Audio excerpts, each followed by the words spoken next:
ਇੱਕ ਗੈਂਗਸਟਰ ਨੂੰ ਕਿੱਦਾਂ ਜਿਹੜਾ ਸਮਝਾਉਂਦੀ ਹੈ ਕਿ ਯਾਰ this field is not good for you, ਇਹ ਸਾਰਿਆਂ ਲਈ ਚੰਗੀ ਨਹੀਂ ਹੁੰਦੀ, ਇਹਨੂੰ ਛੱਡਣਾ ਚਾਹੀਦਾ। ਸਾਡੀ ਫਿਲਮ ਸਿਰਫ ਗੈਂਗਸਟਰਸ ਦੇ ਉੱਤੇ ਨਹੀਂ ਆ, ਤੁਸੀਂ ਮੈਸੇਜ ਤਾਂ ਲੈ ਕੇ ਜਾਓਗੇ but it is a very emotional film as well.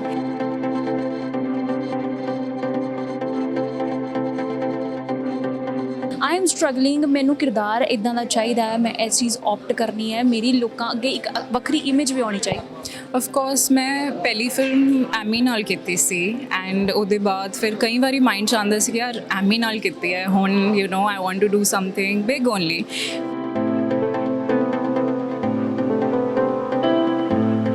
ਸਤਿ ਸ਼੍ਰੀ ਅਕਾਲ ਦੋਸਤੋ, ਮੈਂ ਗਾਇਨ ਤੇ ਤੁਹਾਡਾ ਸਾਰਿਆਂ ਦਾ ਨਿੱਘਾ ਸਵਾਗਤ ਹੈ ਦੇਸੀ ਚੈਨਲ ਤੇ 10 ਦਸੰਬਰ ਨੂੰ ਫਿਲਮ ਆ ਰਹੀ ਹੈ ਮਰ ਜਾਣੇ ਤੇ ਫਿਲਮ ਦੇ ਵਿੱਚ ਪੋਸਟਰ ਦੇ ਵਿੱਚ ਤੁਸੀਂ ਦੇਖ ਸਕਦੇ ਹੋ ਇੱਕ ਕੁੜੀ ਪ੍ਰੋਪਰ ਛਾਈ ਹੋਈ ਹੈ। ਪ੍ਰੀਤ ਕਮਲ ਸਾਡੇ ਨਾਲ ਨੇ, ਬਹੁਤ ਬਹੁਤ ਸਵਾਗਤ ਹੈ Desi channel. Thank you so much. Trailer ਤੁਹਾਨੂੰ ਕਿੱਦਾਂ ਦਾ ਲੱਗਿਆ? ਆਫ ਕੋਰਸ ਮੈਨੂੰ ਤਾਂ ਬਹੁਤ ਵਧੀਆ ਲੱਗਿਆ, ਮੈਂ ਬਾਇਸਡ ਵੀ ਹਾਂ ਬਟ ਵਾਕਈ ਵਧੀਆ ਲੱਗਿਆ। ਇਨਫੈਕਟ ਥੀਏਟਰ 'ਚ ਦੇਖ ਕੇ ਇੰਨੇ ਟਾਈਮ ਬਾਅਦ ਯੂ ਨੋ ਆਪਣੇ ਆਪ ਨੂੰ ਵੱਡੇ ਸਕਰੀਨ 'ਤੇ ਦੇਖ ਕੇ ਮੈਨੂੰ ਬਹੁਤ ਸਵਾਦ ਆਇਆ ਹੈ। ਆਈ ਥਿੰਕ 1.5-2 ਸਾਲਾਂ ਤੋਂ ਤਾਂ ਉਹ ਬੰਦ ਹੀ ਸੀ theatre, so I am very happy to see it. Preet, gangsters ਦੇ ਉੱਪਰ ਬਹੁਤ ਫਿਲਮਾਂ ਆ ਚੁੱਕੀਆਂ ਨੇ, ਉਹਨਾਂ ਦੇ ਰੋਮਾਂਸ ਦੇ ਉੱਪਰ ਵੀ ਬਹੁਤ ਸਾਰੀਆਂ ਚੀਜ਼ਾਂ ਉਹਨਾਂ ਨੂੰ ਆਲੇ ਦੁਆਲੇ ਘੁਮਾਈਆਂ ਜਾਂਦੀਆਂ ਨੇ। ਇਹ ਫਿਲਮ ਜਿਹੜੀ ਹੈਗੀ ਹੈ ਬਾਕੀ ਗੈਂਗਸਟਰਵਾਦ ਜਿਹੜੀ ਫਿਲਮ ਆਈਆਂ ਨੇ ਜਾਂ ਉਹਨਾਂ ਵਿੱਚ ਜਿਹੜਾ ਰੋਮਾਂਸ ਦਿਖਾਇਆ ਗਿਆ ਉਹ ਤੋਂ ਕਿੰਨੀ ਅੱਡ ਹੋਣ ਵਾਲੀ ਹੈ, ਔਰ ਇਹ ਕੁੜੀ ਇੱਕ ਗੈਂਗਸਟਰ ਨੂੰ ਕਿੱਦਾਂ ਜਿਹੜਾ ਸਮਝਾਉਂਦੀ ਹੈ ਕਿ ਯਾਰ this field is not good for you, ਇਹ ਸਾਰਿਆਂ ਲਈ ਚੰਗੀ ਨਹੀਂ ਹੁੰਦੀ, ਇਹਨੂੰ ਛੱਡਣਾ ਚਾਹੀਦਾ। ਸਾਡੀ ਫਿਲਮ ਸਿਰਫ ਗੈਂਗਸਟਰਸ ਦੇ ਉੱਤੇ ਨਹੀਂ ਆ, ਤੁਸੀਂ ਮੈਸੇਜ ਤਾਂ ਲੈ ਕੇ ਜਾਓਗੇ but it is a very emotional film as well. ਰਿਸ਼ਤਿਆਂ ਨੂੰ ਬਹੁਤ ਅਹਿਮੀਅਤ ਦਿੱਤੀ ਹੋਈ ਹੈ। ਅਮਰਦੀਪ ਭਾਜੀ ਨੇ ਜੋ ਨਰੇਸ਼ਨ ਦਿੱਤੀ ਸੀ ਮੈਨੂੰ, I also have this thing in mind ਕਿ ਯਾਰ ਕੁੜੀਆਂ ਲਈ ਕਿੰਨਾ ਕੋਈ ਕੰਮ ਹੁੰਦਾ ਐਕਸ਼ਨ ਕਰਨ ਦਾ, ਯੂ ਨੋ, ਬਟ ਉਹਨਾਂ ਨੇ ਜਿਸ ਹਿਸਾਬ ਨਾਲ ਮੈਨੂੰ ਨਰੇਸ਼ਨ ਦਿੱਤੀ ਮੈਂ ਸਮਝ ਪਾਈ ਕਿ ਉਹਨਾਂ ਦਾ ਵਿਜ਼ਨ ਬਹੁਤ ਸਟਰੋਂਗ ਹੈ। ਹੀ ਨੋਜ਼ ਕਿ ਉਹਨਾਂ ਨੇ ਪੂਜਾ ਦਾ ਕੈਰੈਕਟਰ ਯੂ ਨੋ ਕਿੰਨੇ ਟਾਈਮ ਦਾ ਉਹਨਾਂ ਨੇ ਬਣਾਇਆ ਹੋਇਆ ਐਂਡ ਹੀ ਟੋਲਡ ਮੀ ਕਿ ਤੇਰਾ ਕੈਰੈਕਟਰ ਇਹੋ ਜਿਹਾ ਹੈਗਾ that you will get these people, you will try and get these people back. Trailer 'ਚ ਵੀ ਮੈਂ ਕਹਿੰਦੀ ਹਾਂ ਸਿੱਪੀ ਨੂੰ ਕਿ ਤੇਰੇ ਜੱਟਵਾਦ ਨੇ ਮਾਰ ਦੇਣਾ ਤੈਨੂੰ ਕਿਸੇ ਦਿਨ। ਸੋ ਬੇਸਿਕਲੀ ਉਹ ਕਈ ਵਾਰੀ ਸ਼ਰਾਰਤਾਂ ਕਰਦੇ ਕਰਦੇ ਜਿਹੜੀ ਸਾਡੀ ਯੂਥ ਆ ਉਹ ਗਲਤ ਰਸਤੇ ਚਲੀ ਜਾਂਦੀ ਹੈ। ਪੂਜਾ ਵੀ ਇਹਨਾਂ ਨਾਲ ਹੀ ਪੜ੍ਹਦੀ ਹੁੰਦੀ ਹੈ but she tries and you know stop them every time. ਵਾਰੀ ਉਹਨਾਂ ਨੂੰ ਕਹਿੰਦੀ ਰਹਿੰਦੀ ਹੈ ਕਿ ਤੁਸੀਂ ਨਾ ਕਰੋ, ਫਸ ਜਾਓਗੇ, ਕੁਝ ਹੋ ਜਾਏਗਾ ਵਟਐਵਰ। ਹੁਣ ਹੁੰਦਾ ਕਿ ਨਹੀਂ ਹੁੰਦਾ ਉਹ ਤਾਂ ਤੁਸੀਂ ਫਿਲਮ ਦੇਖ ਕੇ ਤੁਹਾਨੂੰ ਪਤਾ ਲੱਗੇਗਾ।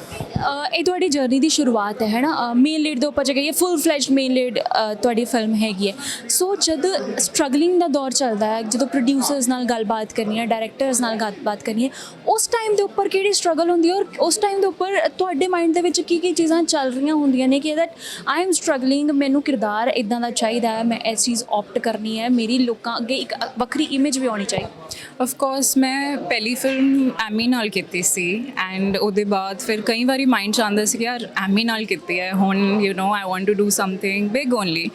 which is not a good thing. As an actor, I feel ਕਿ ਜੇ ਤੁਹਾਡਾ ਕੈਰੈਕਟਰ ਵਧੀਆ ਹੈ you should do it, but of course ਇਹ ਮਾਈਂਡ 'ਚ ਹੁੰਦਾ ਤੇ I'm very glad that I got to work with Sippy. He's a very genuine person. Actor ਤਾਂ ਵਧੀਆ ਹੈ ਹੀ ਨੇ but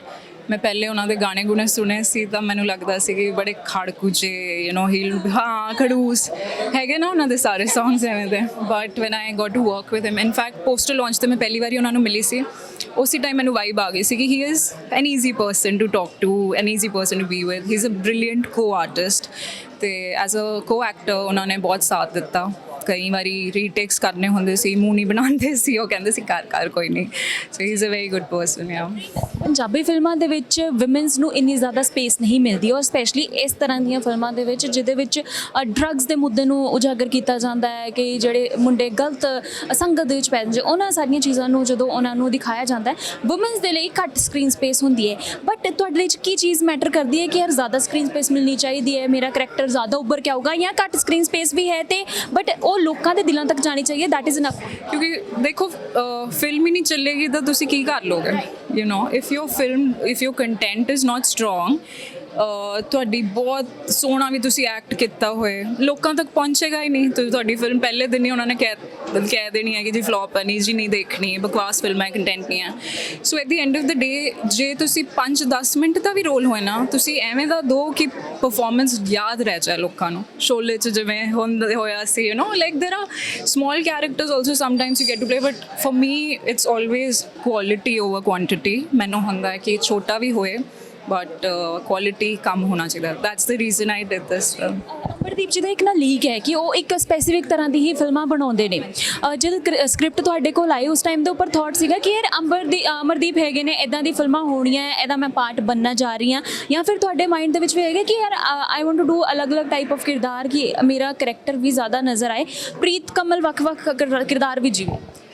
ਮੈਂ ਇਨਫੈਕਟ ਫਰਸਟ ਜਿਹੜੀ ਸਾਬ ਬਾਦਰ ਕੀਤੀ ਸੀ it was a thriller film ਤੇ ਹੁਣ ਇਹ ਐਕਸ਼ਨ ਹੈ ਹੁਣ the next with Ninja is a comedy film so for me ਮੈਂ ਵੱਖ-ਵੱਖ ਕੈਰੈਕਟਰ ਕਰ ਰਹੀ ਹਾਂ ਐਜ਼ ਐਨ ਐਕਟਰ ਤੇ ਹੁਣ ਮੈਂ ਐਕਸ਼ਨ ਫਿਲਮ ਵੀ ਕਰ ਲਈ ਹੈ you know so this is something ਕਿ ਹੁਣ ਅੱਗੇ ਜਾ ਕੇ ਮੈਨੂੰ ਇਹ ਨਹੀਂ ਹੋਏਗਾ ਕਿ ਯਾਰ ਮੈਂ ਐਕਸ਼ਨ ਫਿਲਮ ਕਦੇ ਕੀਤੀ ਨਹੀਂ of course I didn't have to fight with gangsters ਔਰ ਮੈਂ ਗਨ ਨਹੀਂ ਚੁੱਕੀ ਫਿਲਮ 'ਚ but still being a part of it ਇੱਕ ਮਾਹੌਲ ਉਵੇਂ ਦਾ ਸੀ so I loved being a part of this film ਬਾਕੀ ਅਮਰਦੀਪ ਭਾਜੀ ਨਾਲ ਕੰਮ ਕਰਕੇ ਤਾਂ ਐਵੇਂ ਹੁੰਦਾ ਨਾ ਕਿ ਬਸ ਹੁਣ ਕੰਮ ਕਰ ਲਿਆ ਬਸ ਹੁਣ ਫੈਮਿਲੀ ਰਿਵਿਊ ਜ਼ਰੂਰ ਜਾਣਨਾ ਚਾਹਾਂਗੇ ਬਿਕਾਜ਼ ਅਸੀਂ ਜਿੰਨੇ ਮਰਜ਼ੀ ਫੀਲਡ ਦੇ ਉੱਪਰ ਪ੍ਰੋਫੈਸ਼ਨਲੀ ਹੋਈਏ ਘਰ ਦੇ ਵਿੱਚ ਮਾਂ-ਬਾਪ ਸਾਨੂੰ ਉਹਨਾਂ ਪੈਂਪਰ ਕਰਦੇ ਨੇ ਤੇ ਕਜ਼ਨ ਸਾਡੇ ਉਹਨਾਂ ਹੀ ਮਜ਼ਾਕ ਉਡਾਉਂਦੇ ਨੇ ਸੋ ਜਦੋਂ ਤੁਸੀਂ ਸਾਰਿਆਂ ਨੂੰ ਦੱਸਦੇ ਕਿ ਮੇਰੀ ਫਲਾਣੀ ਫਿਲਮ ਆ ਰਹੀ ਹੈ ਸਿੱਪੀ ਨਾਲ ਆ ਰਹੀ ਹੈ ਘਰਦਿਆਂ ਦੇ ਤੇ ਕਜ਼ਨਸ ਦੇ ਕੀ ਰਿਐਕਸ਼ਨਸ ਹੁੰਦੇ ਉਹ ਤਾਂ ਬਹੁਤ ਖੁਸ਼ ਹੁੰਦੇ ਨੇ ਹੁਣ ਸਾਡੀ ਫਿਲਮ ਆਈ ਥਿੰਕ ਪਹਿਲਾਂ ਰਿਲੀਜ਼ ਡੇਟ ਡਿਫਰੈਂਟ ਸੀ ਬਟ ਪੈਂਡੇਮਿਕ ਕਰਕੇ ਅੱਗੇ ਹੋ ਗਈ ਤੇ ਉਹਨਾਂ ਨੂੰ ਹਮੇਸ਼ਾ they have all the patience and they want to see me grow ਤੇ ਉਹਨਾਂ ਨੂੰ ਜਿੰਨੀ ਖੁਸ਼ੀ ਹੁੰਦੀ ਮੈਨੂੰ ਨਹੀਂ ਲੱਗਦਾ ਕਿਸੇ ਨੂੰ ਵੀ specially my father my mother my brother they are ਹੁਣ ਅੱਜ ਵੀ ਆਏ ਨੇ ਸਪੈਸ਼ਲੀ ਦਿੱਲੀ ਤੋਂ they are always so passionate about my success my work so I am very glad ਕਿ ਉਹਨਾਂ ਨੇ ਮੈਨੂੰ ਇੰਨਾ ਸਪੋਰਟ ਕੀਤਾ ਸ਼ੁਰੂ ਤੋਂ ਹੀ ਜੀ ਥੈਂਕ ਯੂ ਸੋ ਮਚ ਅਸੀਂ ਹੁਣ 10 ਦਸੰਬਰ ਨੂੰ ਫਿਲਮ ਦੇਖਦੇ ਹਾਂ ਤੇ ਉਸ ਤੋਂ ਬਾਅਦ ਜਿੰਨੀਆਂ ਤੁਹਾਡੀਆਂ ਫਿਲਮਾਂ ਆ ਰਹੀਆਂ ਉਹਦੇ ਬਾਰੇ ਫਿਰ ਤੁਹਾਡੇ ਨਾਲ ਗੱਲਬਾਤ ਕਰਾਂਗੇ ਜੀ thank you so much mask ਪਾ ਕੇ ਜਾਣਾ ਕਿ ਮੈਂ ਨਾ ਪ੍ਰੀਤ ਕਮਲ ਤੇ ਇਹਨਾਂ ਦੀ ਫਿਲਮ 10 ਦਸੰਬਰ ਨੂੰ ਮਰਜਾਨੇ ਵੇਖਣਾ ਨਾ ਭੁੱਲਣਾ ਜਲਦੀ ਫਿਰ ਤੋਂ ਮੁਲਾਕਾਤ ਹੋਵੇਗੀ ਸਤਿ ਸ਼੍ਰੀ ਅਕਾਲ